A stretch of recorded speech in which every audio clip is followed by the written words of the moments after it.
باقی سب کچھ نیگوشیٹ ہو سکتا ہے. پورا قانون جو بنایا جا رہا ہے کسی صحافی کو بڑی سے بڑی جھوٹی خبر دینے پر بھی جیل میں نہیں ڈالا جائے گا, صرف سزا ہوگی مالی طور پہ. اور اس پہ یہ سارا شور مچا رہے ہیں.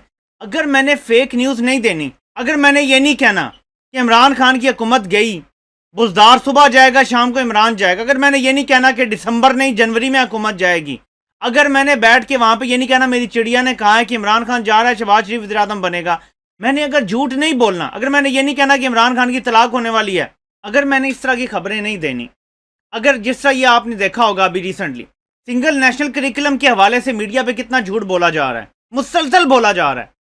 اور یہ میں علیحدہ اس پہ ایک دوبارہ ویڈیو بناؤں کہ میں نے اب ان کچھ زہریلے لوگوں کی باتیں سنی ہیں, مجھے سمجھ آ گیا کیسا ان کا مسئلہ کیا ہے, کتنا جھوٹ بولا جا رہا ہے, بکس پڑھے بغیر اس پہ بیانات دیے جا رہے ہیں, میڈیا پہ پروگرام ہو رہے ہیں. کسی نے ایک کتاب دیکھنا بھی ضروری نہیں سمجھا کہ کتنا پروگریسو ایک نیا سسٹم لے کر آئے ہیں پرائم منسٹر عمران خان کی قیادت میں, پوری قوم کو بدلنے کا سسٹم ہے, لیکن اس پر جھوٹ پھیلایا جا رہا ہے.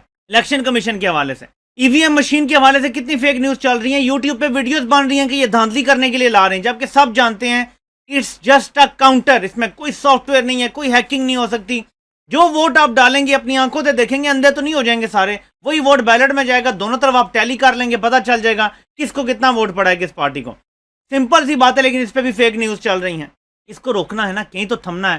بیسٹ پریکٹسز ہیں پوری دنیا میں, آسٹریلیا نے یہ کیا ہے, برطانیہ نے کیا ہے.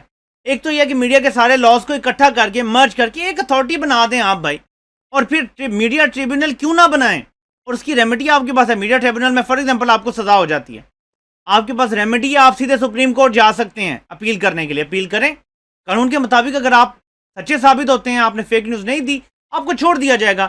میں ان کے ایک استاد ابصار عالم جو پیمرا کے چیئرمین بھی رہ چکے ہیں, آج کل نون لیگ میں ہیں, اور ان کو ریسنٹلی آپ کو پتا ہے کہ گولی بھی لگی تھی, تو میں یہ تو ان کے استاد ہیں نا, یہ کیا کہتے ہیں میڈیا کے بارے میں, یہ تو نہیں جھوٹ بول رہے نا, یہ کیا کہتے ہیں, میں آپ کو وہ سنوا دیتا ہوں.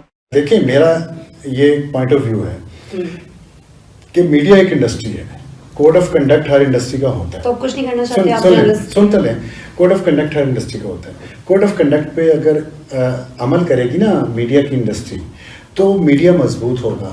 اگر آپ قانون کی خلاف ورزی کریں گے, ہم سب میڈیا کے لوگ, آپ لوگ, میں تو خیر نہیں ہوں میڈیا میں, تو آپ کی اخلاقی حیثیت ختم ہو جائے گی دوسرے کو وائلیشن کرتے ہوئے روکنے کی یا اس پہ انگلی پوائنٹ کرنا. اگر آپ کسی کی طرف انگلی اٹھا رہے ہیں نا کہ تم کرپٹ ہو, تم قانون توڑ رہے ہو, تو سب سے پہلے مجھے کرپٹ نہیں ہونا چاہیے, مجھے قانون نہیں توڑنا چاہیے. اس لیے اگر میڈیا پہ کوڈ آف کنڈکٹ میڈیا خود فالو, میں نے تو چینل کو یہ آفر کی, ٹی وی چینل کو, آن ریکارڈ ہے, ان رائٹنگ, میں نے ریکارڈ میں پڑھی ہوئی ہے کہ یہ کوڈ آف کنڈکٹ کا جھگڑا ہے نا, یہ آپ خود امپلیمنٹ کریں. ٹی وی چینل مالکان نے کہا کہ آپ چاہتے ہیں کہ آپ اور اینکر آپس میں لڑیں, ہم کیوں اینکر سے لڑیں, کوڈ آف کنڈکٹ ان کو امپلیمنٹ کر کے آپ کریں نا, آپ کروائیں نا امپلیمنٹ کوڈ آف کنڈکٹ. یہ ٹی وی چینل مالکان نے مجھے کہا. اس میں ٹی وی چینل کے مالکان کا کیا انٹرسٹ ان کو, وہ اپنے اینکرز کے خلاف ایکشن نہیں لینا چاہتے, وہ اپنے اینکرز کو استعمال کرتے ہیں. انہوں نے میرے خلاف کروانا پروگرام, آپ کے خلاف کروانا, ان کو استعمال کرتے ہیں. اینکر اپنے بھی 2 پروگرام وہ کسی اور کے ذریعے بھی استعمال ہو رہے تھے, وہ تو پھر دکان ہے نا جی. آپ کا پروگرام آپ نے دیکھا نہیں, آپ کو نہیں پتا ٹی وی اینکرز پیسے لے کے پروگرام کر رہے ہیں. بتائیں آپ کیمرے پہ, میں آپ سے سوال پوچھ رہا ہوں, نہیں کرتے پروگرام, کیا پیسے لے کے پوری سیریز نہیں چلاتے لوگوں کے خلاف, اور پھر اچانک چپ کر جاتے ہیں اس ایشو پہ بات کرنا جب پیمنٹ آ جاتی ہے. یہ سچ ہے, آپ نے اس کے خلاف کیا, میرے پاس ثبوت آتے, کوئی کمپلینٹ آتی تو میں کرتا, لیکن فیکٹ تو ہے نا. میں یہی کہہ رہا ہوں کہ میں نے انہیں کہا آپ خود کریں گی, کہتے نہیں ہم نے نہیں کرنا. یہ ناظرین ان سب کے استاد ہیں جن کو بڑا صحافی کہا جاتا ہے, پیمرا کا چیئرمین نواز شریف نے لگایا تھا. ان کی تو بات مان لیں کہ میڈیا میں آپ پیسے لے کے پروگرام کرتے ہیں, اور آپ کے گھر کے بندے بات کریں. تو میں رؤف کلاسرا کا آپ کو کلپ سناتا, ویڈیو لمبی ہو جائے گی, جس میں وہ کہہ رہے ہیں کہ ان سیٹوں نے برباد کر دیا میڈیا کو, سب پیسے کے لیے ہو رہا ہے, فکس پروگرام ہو رہے ہیں, ہر بندہ پہلے بیٹھ کے طے کرتا ہے اس کی پگڑی اچھالنی ہے, اس کی نہیں اچھالنی, پہلے سے جان بوجھ کے خبریں فیڈ کر دی جاتی ہیں, ایجنڈا بیس پروگرام ہوتے ہیں. ہم نے کیا کیا نہیں دیکھا میڈیا پہ. کچھ اللہ کا خوف کرو, کچھ پرانی قوموں کے عذاب سے ڈرو, جھوٹ پہ مت اس طرح ڈٹ جاؤ کہ ہم پہ وہ عذاب آئے جو پرانی قوموں پہ آیا تھا.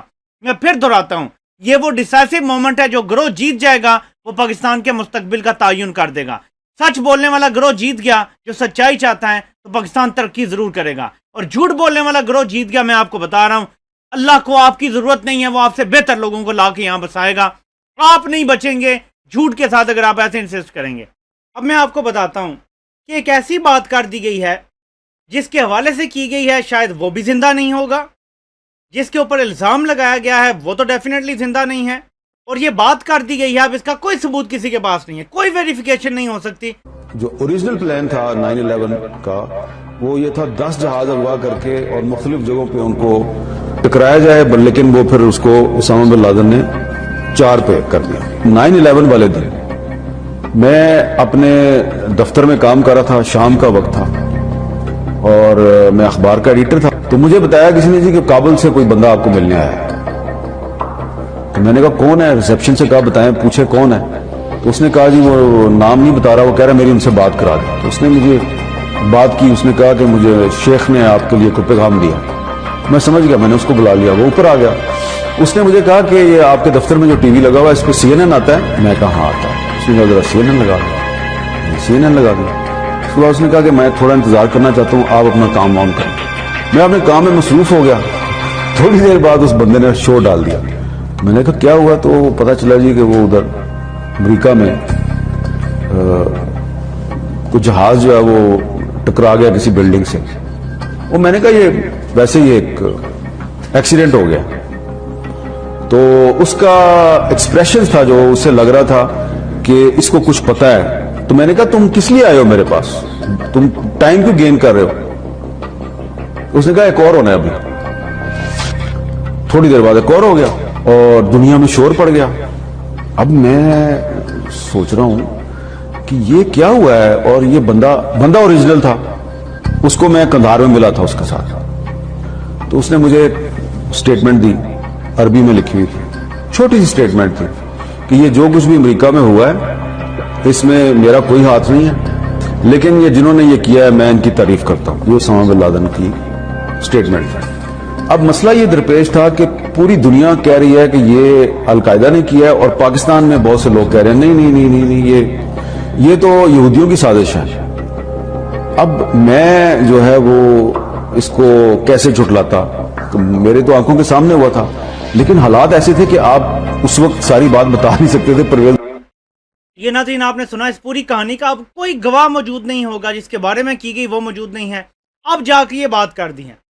یہ صاحب کہتے ہیں کہ اس ٹائم پرویز مشرف تھے اور ہم یہ بول نہیں سکتے تھے، تو جب زرداری تھے تو آپ تب کیوں نہیں بولے؟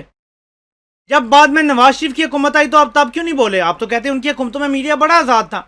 آج آپ بول رہے ہیں جب عمران خان کی حکومت ہے اور آپ کہہ رہے ہیں میڈیا آزاد نہیں ہے، آج آپ یہ بات کر سکتے ہیں۔ آپ سے انشاءاللہ ملاقات ہوتی ہے۔ اللہ پاک آپ سب کا حامی و ناصر ہو۔ آپ سب کے سننے کا بہت بہت شکریہ۔